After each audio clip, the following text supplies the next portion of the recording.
이균용 대법원장 후보자 인준 표결을 이틀 앞두고 정치권의 긴장도 커지는 분위기입니다. 무엇보다 이균용 후보자의 인준 문제는 이재명 대표에 대한 재판과 연결이 돼 있기 때문에 여야 모두 예민할 수밖에 없는 문제죠. 지금부터 백대우 기자와 함께 여야 분위기를 좀 정리해 보겠습니다. 자, 백 기자. 민주당은 이제 부결시키겠다 이런 기류가 좀 강한 상황이죠. 예, 맞습니다. 지금 제 옆으로 보시는 이 화면을 보시면요. 민주당 인사청문위원들이 만든 건데요. 자녀 세금 탈루와 아빠 찬스 의혹으로 반대할 수밖에 없다. 이런 내용이 담겨 있습니다. 하지만 여당에선 지난 문재인 정부 시절 국무위원들 임명 사례를 거론하면서 소위 내로남불이라는 입장입니다. 실제로 조국 법무장관은 자녀 7대 허위 스펙 의혹 등 이른바 아빠 찬스 논란에도 임명을 강행했던 거 기억하실 겁니다.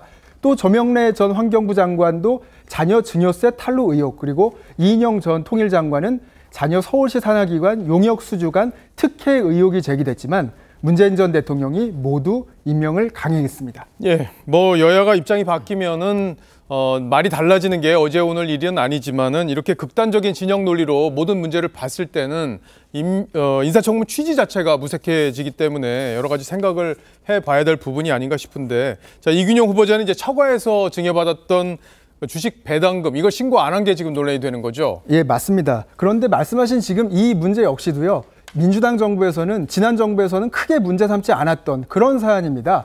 과거 홍정학 전 중소벤처기업부 장관의 경우에는요. 장모가 홍 전 장관의 딸에게 세대를 뛰어넘은 이른바 격세 증여를 해서 절세를 했고요. 또 그와 별도로 세금을 일로 탈루한 의혹이 제기됐는데 민주당은 당시에 위법과 탈법은 없었다면서 임명을 반대하지는 않았습니다.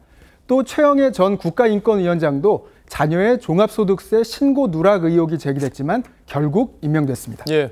민주당이 어떤 방식으로 부결을 시키려고 하는지 이것도 이제 중요한 관심사 중에 하나인데, 당론으로 정해서 부결하겠다 이런 얘기가 지금 돌았었는데 그 얘기에 대한 결정은 마지막 날로 미룬다면서요. 예, 맞습니다. 오는 금요일이죠. 오는 6일에 최종 결정을 할 예정인데요.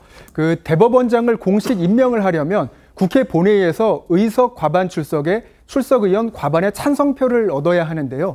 민주당이 당론으로 반대하면 인준투표에서 사실상 부결될 가능성이 높습니다.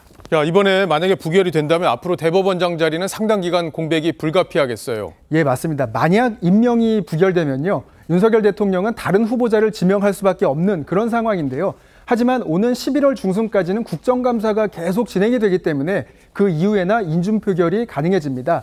이렇게 되면요. 대법원장 공백 사태는 적게는 2달 넘게 계속 이어지게 되는 건데요. 그래서 국민의힘은 마지막 순간까지도 민주당에게 계속 인준을 요청할 계획입니다.